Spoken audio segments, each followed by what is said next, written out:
네, 안녕하세요. 인포맥스 이마람 특파원입니다. 네, 오늘 미국 현지 시간 3월 8일 금요일 거래입니다. 3월 첫 주에 거래가 마무리가 되게 됐는데요. 뉴욕 증시 3대 지수 이번 주 계속해서 사상 최고치를 찍었지만 오늘은 일제히 하락하면서 거래를 마무리를 했습니다. 엔비디아의 주가가 오늘 큰 폭으로 밀리면서 전체적으로 주가를 끌어내렸는데요. 시황 같이 보겠습니다. 네, 오늘 다우 지수는 전거래일 대비 0.18% 하락 마감했습니다. 지수는 현재 38,700선을 나타내고 있습니다. 네, S&P 500 지수 전거래일 대비 0.65% 하락 마감했고요. 5,123선에서 종가 형성했습니다. 나스닥 지수 오늘 큰 폭으로 밀렸습니다. 엔비디아를 비롯한 반도체주들이 큰 폭으로 밀리면서 지수를 끌어내렸는데요. 나스닥 지수는 전거래일 대비 1.16% 하락하면서 16,085선에서 마감을 했고요. 하락에도 불구하고 16,000선을 지키는 모습을 나타냈습니다. 네, 오늘 3대 지수 일제히 상승 출발을 했었는데요. 장중에 이제 방향이 좀 틀어진 모습입니다. S&P 500 지수와 나스닥 지수가 오전 한때는 역대 최고가를 기록을 하기도 했지만 결국 반락한 후 마이너스를 기록을 하면서 하루를 마감하게 됐습니다. 오늘 이제 나스닥 지수를 끌어내린 가장 큰 요인이 이제 엔비디아를 비롯한 반도체주의 하락이라고 볼 수 있을 것 같은데요. 오늘 S&P 500을 구성하고 있는 섹터 중에서 기술주가 가장 큰 폭의 섹터별 하락세 보였습니다. 거의 2%에 육박하는 업종별 하락세를 보이고 있고요. 네, 엔비디아는 오늘 5% 이상 큰 폭으로 밀리는 모습을 보였습니다. 네, 오늘 엔비디아에 대한 특별한 악재가 있었던 것은 아닌데요. 엔비디아 주가가 너무 고평가되어 있다라는 이런 인식이 좀 주가에 조정 압력을 실은 것으로 보이고요. 엔비디아 밸류에이션이 너무 높기 때문에 이익 실현에 대한 수요가 적극적으로 나온 것으로 전문가들은 보고 있습니다. 특히 지금 월가 전문가들 일부가 지금 엔비디아에 대해서는 이익 실현에 나서야 될 정도의 밸류에이션이다라는 지적을 하고 나섰는데요. AWX 투자에서도 이런 얘기를 했고, 이런 종합적인 영향에 엔비디아 주가는 잠깐 쉬어가는 흐름을 보이고 있는 것 같습니다. 엔비디아 주가가 오늘 하루만 5.5% 이상 밀렸지만 이번 한 주 동안 상승세를 기록을 했고요. 새해 들어서 엔비디아 주가 80% 이상 이미 오른 상태입니다. 또 새해부터 엔비디아의 시가총액이 지금까지 무려 1조 달러 이상이 더 추가가 됐다라고 하는데요. 그간 엔비디아 주식에 정말 몬스터 랠리라고 볼 수 있을 정도의 엄청난 강세가 펼쳐졌기 때문에 약간의 쉬어가기 그리고 과매수 인식에 따른 약간의 조정이 펼쳐진 것으로 보입니다. 네, 오늘 반도체주들이 일제히 굉장히 안 좋았습니다. 지금 브로드컴이 거의 7% 가까이 하락을 한 모습이고요. 마벨 테크놀로지 같은 경우도 오늘 주가가 10% 정도 급락을 했습니다. 마벨 같은 경우는 이제 실적이 좀 좋지 않은 모습을 보이면서 주가가 내리는 모습을 보였는데요. 대장주 엔비디아가 밀리면서 인텔이라든지 퀄컴 그리고 브로드컴, AMD가 일제히 좀 밀리는 모습을 보였습니다. 바네크 반도체 ETF 같은 경우도 오늘 하락세를 기록을 했고요. 엔비디아 같은 경우는 오늘 굉장히 큰 폭의 하락세를 기록을 하면서 작년 5월 이후 거의 이제 8개월 정도 만에 가장 최악의 하루를 보낸 것으로 집계가 되고 있습니다. 네, 반면에 오늘은 애플은 약간 자존심을 회복을 했습니다. 오늘 빅테크 종목들이 대체로 좀 부진했음에도 불구하고 애플은 1% 정도 오른 모습이고요. 최근 계속해서 정말 안 좋은 모습을 보였지만 오늘 기준으로 다시 주가 170달러를 회복을 한 모습입니다. 네, 이외에 이슈 있었던 종목 보면요. 코스트코 같은 경우는 오늘 시장의 예상을 하회하는 실적이 발표가 되었고요. 주가가 7% 정도 밀렸습니다.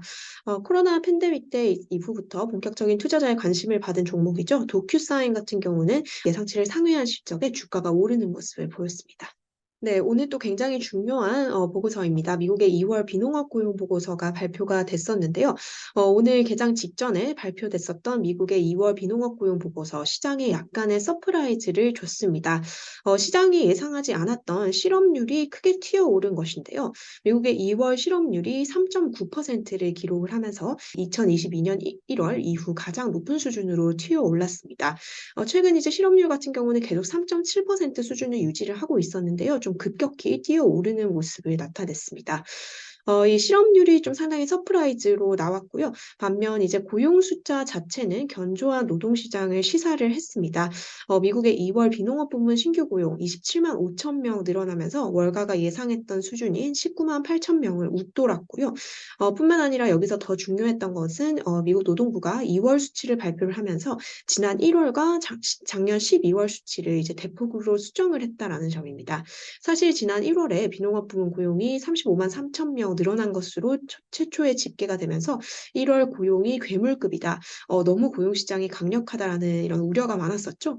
그런데 오늘 노동부에서 이 수치를 수정을 했습니다.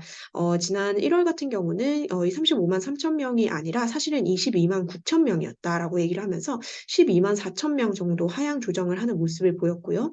작년 12월 수치도 대폭으로 하향 조정을 했습니다. 결국 작년 말부터 올해 연초까지 우리가 굉장히 좋은 고용시장이라고 생각했지만 사실 지표상에 약간 오류가 있었던 것으로 보이고요. 생각했던 만큼 그렇게 괴물급 시장은 아니었다라는 점을 오늘 확인을 할 수 있었고 오늘 2월 수치 자체로는 예상보다는 약간 높았다라고 볼 수 있을 것 같고요. 실업률이 예상외로 크게 올랐다라는 점이 이제 핵심적인 오늘 고용보고서의 내용이었습니다. 또 하나 간과할 수 없는 부분이 임금 상승률인데요. 이 지난 2월에 임금 상승률은 월가가 예상한 것보다 훨씬 둔화된 것으로 나타났습니다. 2월에 시간당 평균 임금이 전월 대비로 0.1% 올랐는데요. 시장 예상치인 0.2% 상승보다 더딘 임금 상승률을 기록을 했습니다. 네, 비농업 고용 보고서에 대한 여러 가지 전문가들의 분석이 나왔는데요. 우선 블룸버그 헤드라인 이렇게 표현을 하고 있습니다. 오늘 발표된 jobs 데이터, 노동 관련된 지표는 더 차가웠다라고 얘기를 하면서 노동 시장이 어느 정도 냉각됐음을 오늘 지표가 나타냈다라고 얘기를 했고요. 물론 이제 헤드라인 숫자라고 볼 수 있는 비농업 부문 신규 고용 수치 자체는 월가 예상치를 웃돌기는 했지만 지난 12월 그리고 1월 수치가 대폭 하향 조정된 점, 그리고 실업률이 좀 많이 오른 점, 그리고 임금 상승률이 생각보다 더디게 올랐던 점, 이런 것들을 종합적으로 봤을 때는 노동시장이 천천히 냉각하고 있다, 약간 둔화하고 있다라는 시나리오가 조금 힘을 얻게 됐습니다. 이렇게 좀 여러 가지 팩터가 좀 다양하게 하나의 고용보고서에 들어가면서 일부 전문가들은 이번 보고서에서 어떤 의미를 읽어야 될지 모르겠다, 혼란스럽다까지도 얘기를 했는데요. 알리안츠의 수석 고문이자 이제 월가의 베테랑인 엘 에리어마저도 블룸버그에 출연해서 2월 고용보고서에 대해서 상당히 혼란스럽다라는 얘기를 했습니다. 하지만 전체적으로 봤을 때는 고용시장이 그렇게 뜨겁지는 않다라는 점이 2월에 수치를 통해서 확인이 된 것으로 보이고요. 캐피털 이코노믹스는 이런 분석을 전했습니다. 지금 이런 여러 가지 팩터를 고려를 해봤을 때 노동시장이 너무 강세를 보여서 인플레이션을 다시 끌어올리는 이런 시나리오, 즉 연준이 조금 두려워하고 있는 노동시장의 강세에 따른 인플레이션 재점화 시나리오는 조금 이제 수그러들 것 같다라는 주장을 했고요. 이에 따라서 이제 연준의 금리 인하에 대한 기대감이 점점 더 커지고 있습니다. 지금 금융시장에서는 연준 첫 금리 인하 6월을 가장 유력하게 보고 있고요. 5월 금리 인하 가능성도 약 30% 정도로 반영이 되고 있는 상태입니다. 특히 오늘 발표된 2월 고용보고서에서 볼 수 있는 점이 연준이 굉장히 좀 어려운 일을 해나가고 있는 것 같다라는 점을 시사한다라는 분석가들도 있는데요. 연준은 이제 인플레이션을 낮추면서 동시에 고용시장을 강하게 유지하는, 고용시장과 물가라는 두 마리 토끼를 잡는 듀얼 맨데이트를 따른다라고 여러 번 얘기한 바 있습니다.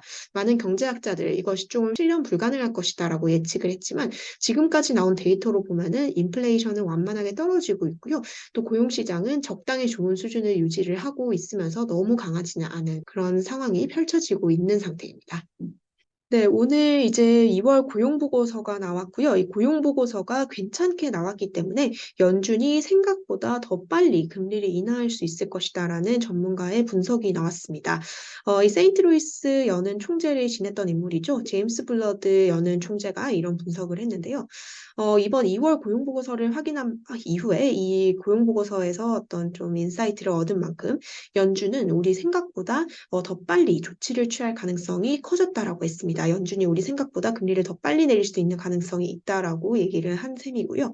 네, 오늘 또 실업률이 좀 올랐는데요. 블러드 총재는 이 실업률에 대해서는 만약 실업률이 4%를 상회하게 된다면 연준 관료들이 고용시장에서 경제 연착륙을 달성했다라는 사실에 안도감을 줄 것이다라고 얘기를 했습니다.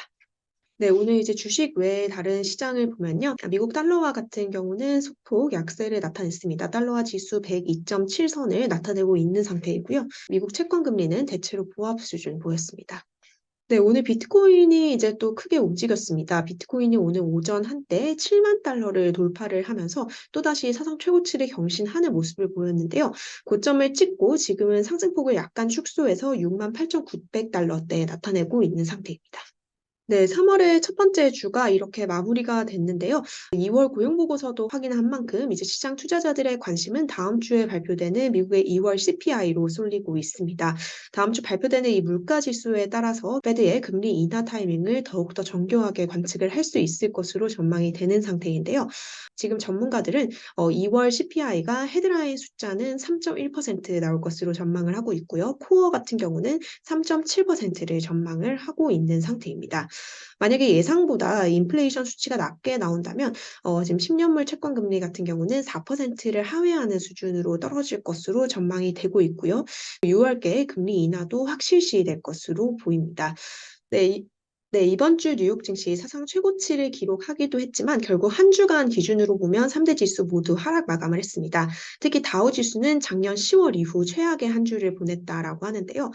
뉴욕 증시가 역대급으로 높은 레벨을 이미 유지를 하고 있는 만큼 다음 주에 발표되는 CPI에 따라서 시장은 이제 분수령을 맞이를 할 것으로 예상이 되고 있습니다.